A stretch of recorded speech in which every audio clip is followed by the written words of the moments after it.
It took us just 10 minutes. Can you stop and answer our questions? To find our skippers. Why aren't you in school right now? The #1 predictor of life success. And you're not skipping right now, are you? No. Staying in school. You promise me you're not skipping? Pinky swear? Is it fun? Yeah, we're having a pretty good time.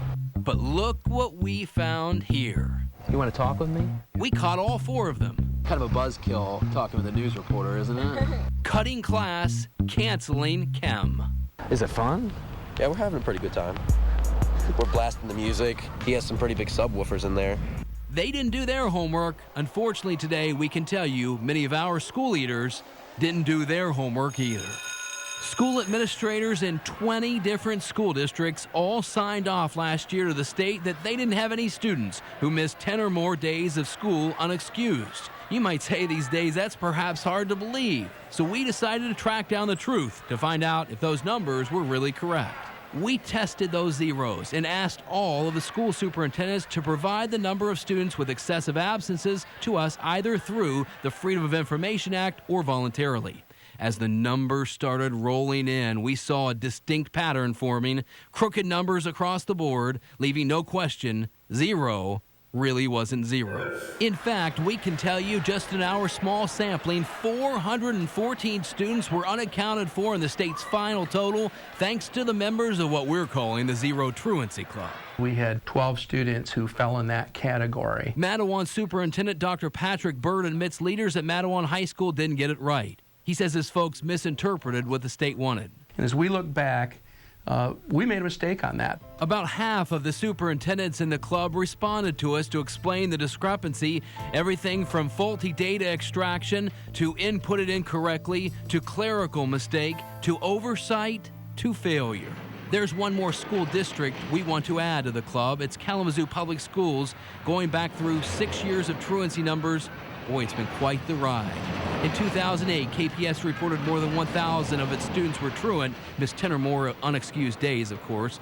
But then 2 years later, what a fall downhill. School leaders reported, get this, 0 students, 0, were truant that year at Loy Norix. 2 years later, back up again. KPS leaders decided to essentially cut the number in half, make it 500 students who were truant. Any way you roll it, the numbers over time just don't make sense. The I-Team examined hundreds of other documents and found at least 6 other major anomalies similar to that wild truancy ride at Loy Norix. We took these numbers to one of the leading statisticians in West Michigan, Western Michigan University professor Dr. Joseph McCain. His final grade for the state and the schools, a big fat F. That's not good statistics. Oh, but it gets worse for taxpayers, especially when we heard this from a state expert about what we pay for schools to collect data. The costs are probably in a range of $150 million a year. $150 million for this?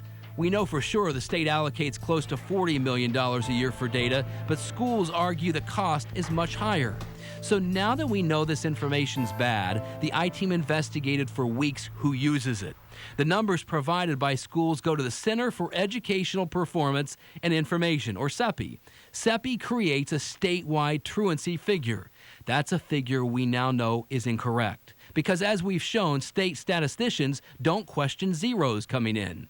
Interestingly, the data's put on Governor Rick Snyder's dashboard as a figure regarding public safety. But we've been told nobody else uses the information. It's just thrown into a spreadsheet, then passed along to the federal government to get some federal education cash.